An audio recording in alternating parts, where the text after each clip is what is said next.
राजगढ़ वासियों, सबसे पहले मैं आपको एक फोटो दिखाना चाहता हूं। ये फोटो मध्य प्रदेश सरकार में मंत्री नारायण सिंह पवार का है। साथ में पूर्व मंत्री रघुनंदन शर्मा भी बैठे हुए हैं। ये दोनों लोग आपको अलग ही दिखाई दे रहे होंगे। आज अंतर्राष्ट्रीय योग दिवस है और इस योग दिवस के मौके पर योगा का कार्यक्रम रखा गया था राजगढ़ में, उत्कृष्ट विद्यालय परिसर राजगढ़ में। और उत्कृष्ट विद्यालय परिसर में मंत्री नारायण सिंह पवार भी पहुंचे थे, पूर्व मंत्री रघुनंदन शर्मा भी पहुंचे थे, राजगढ़ के विधायक भी पहुंचे थे और भी अन्य गणमान्य लोग पहुंचे थे, ताकि योग दिवस पर वो जनता को एक संदेश दे पाए कि योग जीवन के लिए कितना महत्वपूर्ण है। लेकिन वो तस्वीरें मैंने आपको दिखाई है, वो फोटो मैंने आपको दिखाया है, जिसमें नारायण सिंह पवार और पूर्व मंत्री रघुनंदन शर्मा ये दोनों बैठे हुए नजर आ रहे हैं। दरअसल इनके बैठने का कारण यह है कि जो कठिन योग है वो मंत्री नारायण सिंह पवार भी नहीं कर पाए, ना ही रघुनंदन शर्मा कर पाए। यानी कि योग दिवस के मौके पर, अंतर्राष्ट्रीय योग दिवस के मौके पर इससे ज़्यादा शर्म की बात और क्या हो सकती है कि मध्य प्रदेश सरकार में मंत्री नारायण सिंह पवार भी कठिन योगों को नहीं कर पाए, ना रघुनंदन शर्मा कर पाए। आप सोचिए कि ये कितनी शर्मिंदगी की बात है। बीच बीच में ये लोग थकते हुए नजर आए, इनको थकान भी महसूस हुई तो बीच में ये लोग बैठे भी, और जितने भी कठिन योगासन थे वो ना तो मंत्री साहब कर पाए, ना पूर्व मंत्री महोदय कर पाए। और योग दिवस के मौके पर मंत्री नारायण सिंह पवार ने जनता को एक संदेश भी दिया। उस संदेश में ये कहा उन्होंने कि योग जीवन के लिए उतना ही जरूरी है जितना जरूरी खाना पीना है, जितना जरूरी हमारे जीवन में पानी का महत्व है, जितना जरूरी भोजन का महत्व है, उतना ही महत्व योग के लिए है। लेकिन मंत्री नारायण सिंह पवार खुद कठिन योग करने में असफल रहे, खुद कठिन योग कर नहीं पाए। उन्होंने संदेश बहुत अच्छा दिया कि ठीक है, भोजन पानी की तरह जितना जरूरी हमारे जीवन में भोजन पानी है उतना ही जरूरी योग है। लेकिन मंत्री नारायण सिंह पवार शायद अपने जीवन में योग को नहीं अपनाते होंगे। इससे तो यही पता चलता है कि वो कठिन योगा आसन को नहीं कर पाए।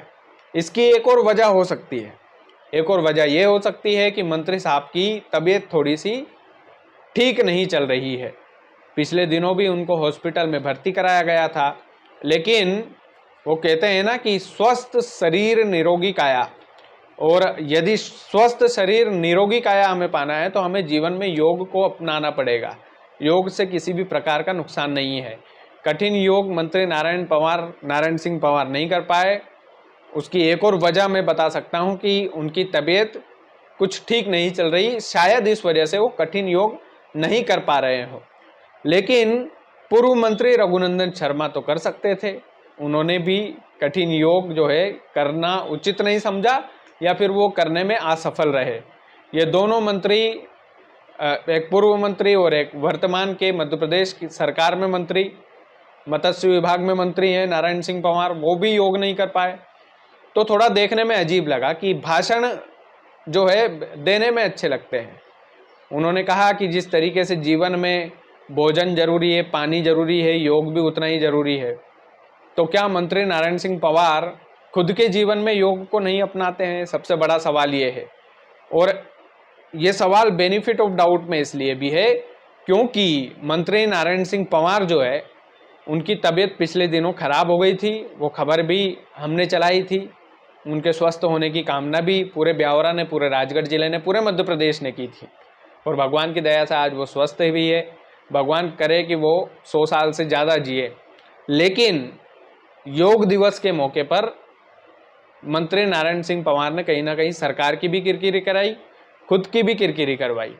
क्योंकि आप ऐसे कार्यक्रम में जा रहे हैं जहां पर लोग आपको देखेंगे, जहां पर पेपर वाले, मीडिया वाले, हम जैसे लोग आपको फॉलो करेंगे कि मंत्री नारायण सिंह पवार ने योग दिवस पर क्या किया, क्या नहीं किया। लेकिन कठिन योग ये लोग कर नहीं पाए। और भाषण इन्होंने जो दिए हैं वो भैया, भाषण आप सुन लो तो बिल्कुल फिदा ही हो जाओ। तो भाषण बाजी से हटकर अगर जीवन में ये लोग भी थोड़ा सा योग अपना लेते तो शायद कठिन योग करने में इनको कठिनाई ना होती। तो आज अंतर्राष्ट्रीय योग दिवस है। आप भी अपने जीवन में योगा को महत्व दें, योग अपनाएं, योगा करें। ये पूरा देश संदेश दे रहा है और भारत को देख कर के विदेशी भी कई जगह पर योगा अभ्यास कर रहे हैं, योग को बढ़ावा दे रहे हैं। लेकिन मध्य प्रदेश सरकार में मंत्री और ब्यावरा से विधायक नारायण सिंह पंवार और पूर्व मंत्री रघुनंदन शर्मा, ये दोनों कठिन योग करने में विफल रहे, तो इनकी थोड़ी सोशल मीडिया पर किरकिरी भी हो रही है। बाकी मैं चाहूँगा कि इस वीडियो को ज़्यादा से ज़्यादा शेयर करें ताकि लोगों को पता चले कि भाई भाषणबाजी में और प्रैक्टिकल में कितना फ़र्क होता है।